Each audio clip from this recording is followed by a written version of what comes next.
ఇక్కడంతాను బోయ వాళ్ళు ఉండేవారంట. ఆ బోయ వాళ్ళ కోసము ఈ గంగమ్మ తల్లి వెలిసిందని చెప్తారు. తో యుద్ధం చేస్తుందంట. యుద్ధం చేసి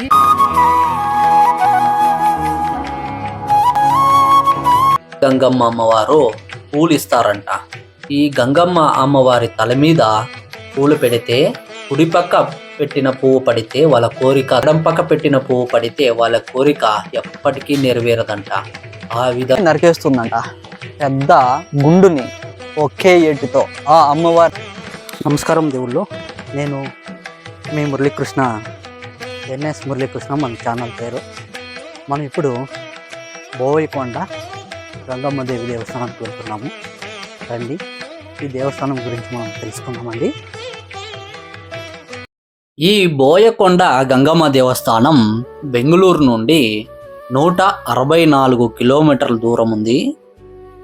మదనపల్లి నుండి 16 కిలోమీటర్ల దూరంలో ఈ దేవస్థానం వస్తుంది. మదనపల్లి నుండి బోయకొండ గంగమ్మ దేవస్థానం వరకు అద్భుతమైన రహదారిని నిర్మించినారు. చాలా అంటే చాలా బాగుంది. రండి, ఆ దేవస్థానం చరిత్ర గురించి మనం తెలుసుకుందామండి. ఈ బోయకొండ గంగమ్మ దేవస్థానంలో ఎక్కువ భాగము బలిస్తూ ఉంటారు. చూడండి, మనం ఇప్పుడు చూస్తున్నాం కదా, ఇక్కడికి వచ్చేంత వరకును పొట్టేళ్ళు కానీ మేకలు కానీ గొర్రెలు కానీ సతాయిస్తాయంట. ఇంతవరకు వచ్చే వరకు ఇక్కడ వచ్చిన తర్వాత ఇక్కడ బొట్టు పెట్టి పూజ చేసి తర్వాత ఆ పొట్టేళ్ళు కానీ గొర్రెలు కానీ మేకలు కానీ అవంతా కవ్వే ముందరికి వెళుతూ ఉంటాయంట మెట్లు ఎక్కుకుంటూ. అంత విశిష్టత కలిగిన దేవస్థానం, అంత పవర్ఫుల్ దేవస్థానం ఈ గంగమ్మ దేవస్థానం. ఈ గంగమ్మ దేవస్థానం గురించి మనం తెలుసుకుందామండి, హిస్టరీ గురించి. రండి. ఈ గంగమ్మ తల్లి ఇక్కడ వెలిసి దాదాపు 400 సంవత్సరాల కిందట వెలిసిందని చెబుతారు. సప్త మాతృకలతో కలిసి వెలిసిందని, మహాలక్ష్మి, సరస్వతి, పార్వతి స్వరూపమైన ఈ గంగాదేవి శక్తిగా వెలిసింది.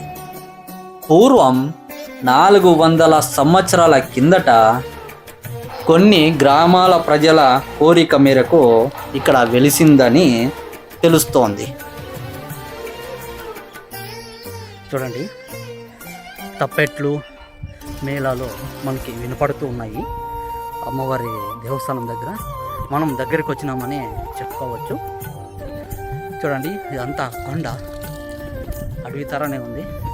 ఇక్కడంతాను చెప్పాలంటే అడవినే చెప్పచ్చు. ఎందుకంటే అన్ని కొండలే ఉన్నాయి ఎక్కువగా. చూడండి, కొండలు ఉన్న జాగాల్లో అడవినే చెప్పచ్చు మనం. చూడండి, మొత్తం అంతా అడవి ప్రదేశం.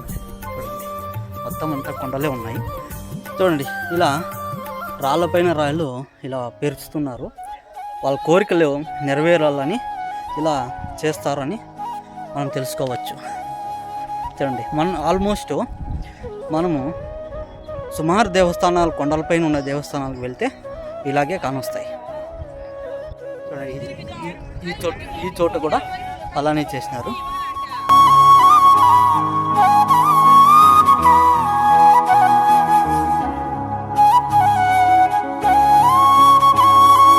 చూడండి, ఇక్కడ వరకును 2 వీలర్ పైన వరకు వస్తాయి. 2 వీలర్లు కానీ 4 వీలర్లు కానీ. ఇక్కడ ఉన్న దేవస్థానము రణబేరి గంగమ్మ దేవస్థానం. మనం రిటర్న్ వస్తూ చూసుకొని వెళ్దామండి. ఫస్ట్ గంగమ్మ అమ్మవారిని దర్శనం చేసుకుందామండి, తర్వాత రణబేరి గంగమ్మని దర్శనం చేద్దామండి. చూడండి, రోడ్లు అయితే చాలా బాగున్నాయి. ఇంతకుముందు నేను ఒక 15 ఏళ్ళ కిందట నేను వచ్చినాను ఇక్కడికి. అప్పుడు ఈ విధంగా ఏమీ లేదు, రోడ్లు కానీ ఏమీ లేవు. చాలా అంటే చాలా బాగుంది. చూడండి, ఒకప్పుడంతాను ఈ విధంగా నడుచుకొని పోవాల్సి ఉండే. చూడండి, ఇక్కడ ఉంది కదా, ఆ కొండపైన నడుచుకొని పోవాల్సి ఉండే. ఇప్పుడంతా రోడ్డు వేసేసినారు నడవడానికి, 2 వీలర్లు 4 వీలర్లు వెళ్ళడానికి.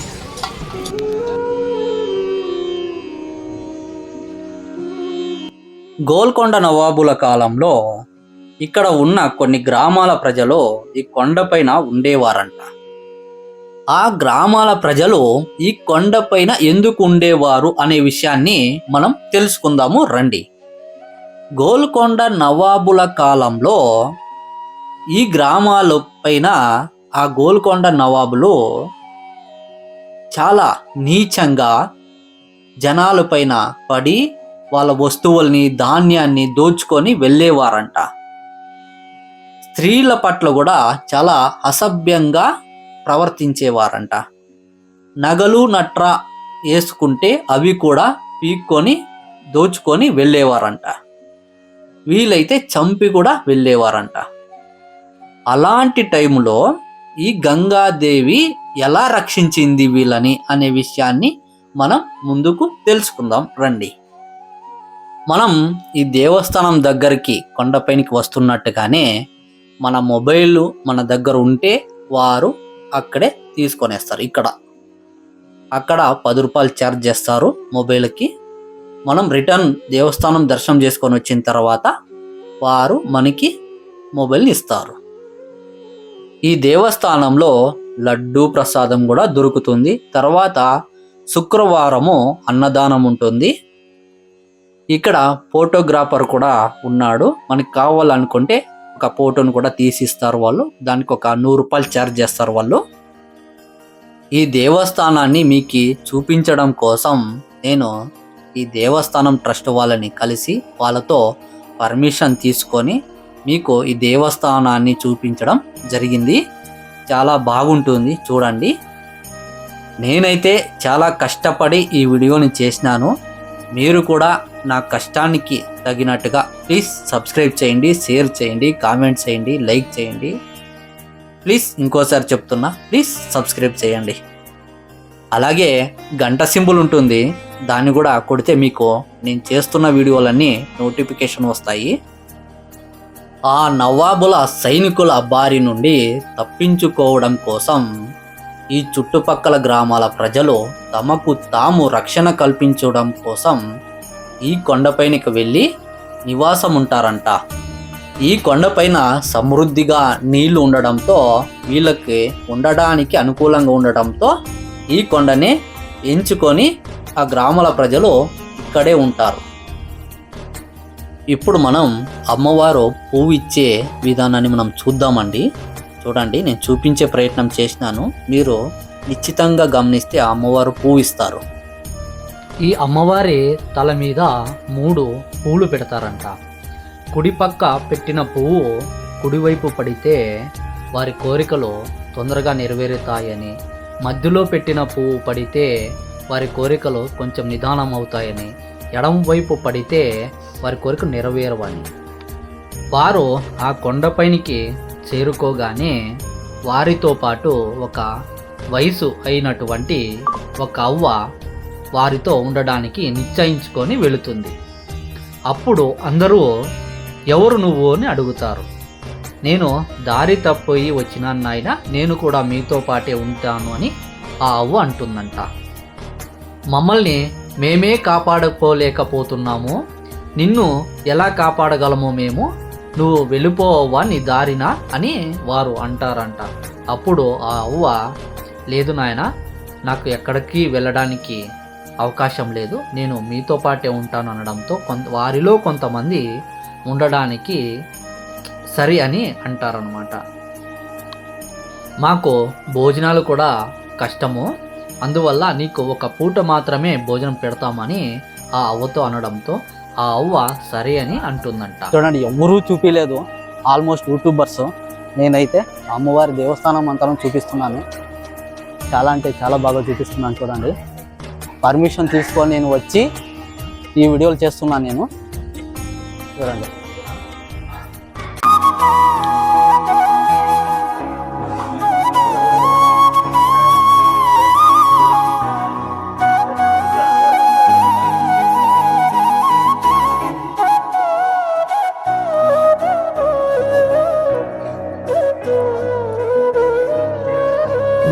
చూడండి, దేవస్థానము అంతాను నేను వీడియో చేస్తున్నాను.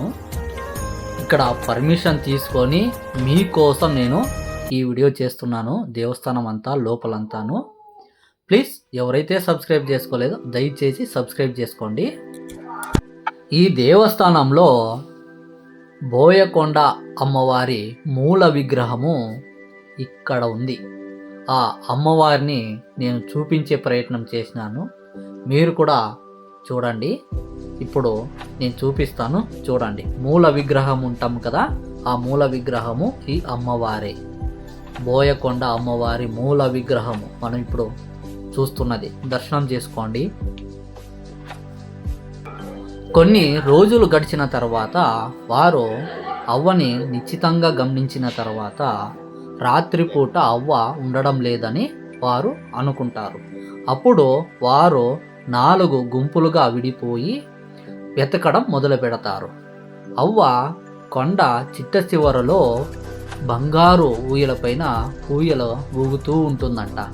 అది చూసిన కొంతమంది అక్కడే మూర్ఛపోతారంట. ఆ అమ్మవారి జతలో సప్తమాతృకులు కూడా ఉంటారంట. వారితో పాటు అమ్మవారు ఊయల ఊగుతూ ఉంటుందంట. ఇప్పుడు మనం చూస్తున్నది అద్దాల మండపము. ఈ అమ్మవారు నలువైపులా ఈ అద్దాల మండపంలో దర్శనమిస్తుంది మనకి.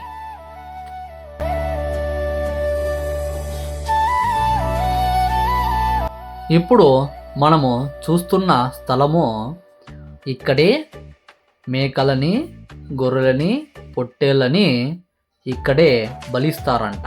చూడండి, ఈ వెనక భాగం అంతాను, దేవస్థానం వెనక భాగం అంతాను బలిస్తారంట. బలి ఇచ్చే ప్రదేశం ఇది కొండపైన. ఈ కొండపైన దొనలున్నాయంట, నీళ్లున్నాయంట, గుహలున్నాయంట. చాలామంది మనకు ఇక్కడ ఆ విధంగా ఉన్నాయి కొండపైన అని చెప్పినారు. మనమైతే వెళ్ళలేదు, కానీ చాలామంది వెళ్ళినారంట కొంతమంది అక్కడికి. మనకు అక్కడ ఉన్న వాళ్ళు చెప్పినారు. ఆ తర్వాత తెల్లవారిన తర్వాత అవ్వ అక్కడికి వచ్చింది. ఆ అవ్వకి వారు క్షమాపణ చెప్తారంట. ఎందుకని అవ్వ అడిగితే, మేము రాత్రి అంతాను చూసినాము, మీ గురించి మాకు తెలిసింది, నువ్వు మమ్మల్ని రక్షించడానికి వచ్చినావు, మమ్మల్ని క్షమించమని అడుగుతారంట వాళ్ళు. గ్రామ ప్రజలు తెచ్చుకున్న ఆహారం అంతా ఖాళీ అవడంతో మళ్ళీ వారు గ్రామాల్లోకి వెళ్ళాల్సిన ఆవశ్యకత వస్తుంది. అప్పుడు గ్రామాల్లోకి వెళ్ళి వారు ఆహారం తెచ్చుకునే సమయంలో ఆ నవాబులు అయినటువంటి సైనికులు వాళ్ళని చూసి వెంబడిస్తూ వస్తారనమాట. వారిని చూసిన ఆ గంగాదేవి రౌద్రావతారం తాళి వారిపైన విరుచుకుపడుతుందంట. విరుచుకుపడి అందరి తలల్ని నరుకుతూ వెళుతూ ఉంటుందంట. ఆ అమ్మవారి రౌద్ర రూపాన్ని చూసిన కొంతమంది పారిపోతారంట. ఇంకొంతమంది నిలిచి పోరాడినప్పుడు వారి తలలన్నీ తెగేస్తుందంట అమ్మవారు. ఆ సమయంలో అడ్డం వచ్చిన పెద్ద బండని కూడా నరికేస్తుందంట అమ్మ. అమ్మవారు ఎంతసేపటికి శాంతించకపోవడంతో అక్కడే ఉన్న కొంతమంది మేకలని, గొర్రెలని బలిస్తారంట. అప్పుడు అమ్మవారు శాంతించి, నాయన మీకు ఏమైనా వరం కావాలని కోరుకోమంటే, అప్పుడు వారంటారంట, నువ్వు ఇక్కడే ఉండి మమ్మల్ని కాపాడు తల్లి అని కోరుకుంటారంట. మా తల్లి ఇక్కడ బోయకొండ గంగమ్మ తల్లి ఈ నవాబులు వచ్చిన టైంలో అందరినీ నరుకుంటూ వెళ్తున్నప్పుడు ఆ తల్లి కోపానికి ఈ రాయిని నరికేస్తుందంట. పెద్ద గుండుని ఒకే ఏటుతో. ఆ అమ్మవారిని కూడా మీకు చూపిస్తున్నాను, చూడండి. రండి వెళ్దామండి, చూద్దాం. చూడండి, అమ్మవారు ఉగ్రరూపం తాళి ఆ గుండునే నరికేసింది కత్తితో. ఇప్పటికి కూడా వాటిని భద్రపరిచినారు. ఇక్కడ చుట్టూ కంచి వేసి ఎవరైనా వెళ్ళి ముట్టుతారనే ఉద్దేశానికి. చూడండి, అప్పుడు ఆ గంగాదేవి అమ్మవారు నిత్యము నాకు పూజలు చేస్తే నేను ఇక్కడ ఉంటాను, లేదంటే నేను వెళ్ళిపోతాను అని చెప్తారంట. అప్పుడు లేదమ్మా, మేము నిత్యము పూజలు చేస్తాము అని చెప్తారంట. అప్పుడు గంగాదేవి అంటారంట, నేను మీరు పూజలు చేసేంత వరకు ఉంటాను. ఎప్పుడైతే మీ పూజలు నిలిచిపోతాయో అప్పుడు నేను ఇక్కడ ఉండనని అమ్మవారు చెప్తారంట. ఇప్పుడు మనం చూస్తున్నాం కదా, ఈ గంగాదేవి రణభేరి గంగాదేవి. ఇక్కడ నుండేనే రణభేరిని మ్రోగించిన స్థలం ఈ స్థలం. అందువలనే ఇక్కడ రణభేరి గంగమ్మ అని వెలిసింది. ఈ గంగాదేవి అమ్మవారు సాక్షాత్తుగా ఉండడంతో ఇక్కడ భక్తులు కూడా ఎక్కువగా రద్దీగా ఉంది. చాలా సాక్షాత్తుగా ఉందని మనం చెప్పుకోవచ్చు. నేను ఇంతటితో ఈ వీడియోని ముగిస్తున్నాను.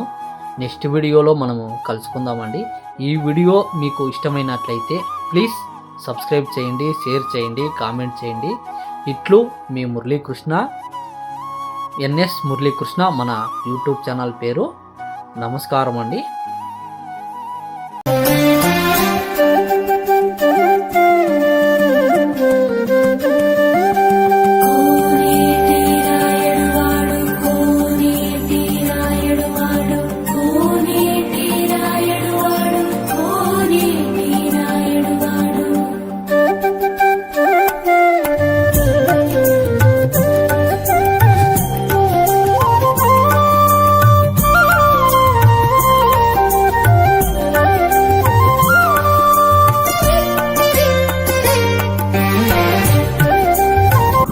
నేనైతే బోయకొండ గంగమ్మని అయితే దర్శనం చేసుకున్నాను.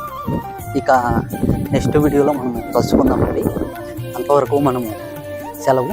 మీకు ఈ వీడియో ఇష్టమైనట్లయితే దయచేసి సబ్స్క్రైబ్ చేయండి, షేర్ చేయండి, కామెంట్ చేయండి, లైక్ చేయండి.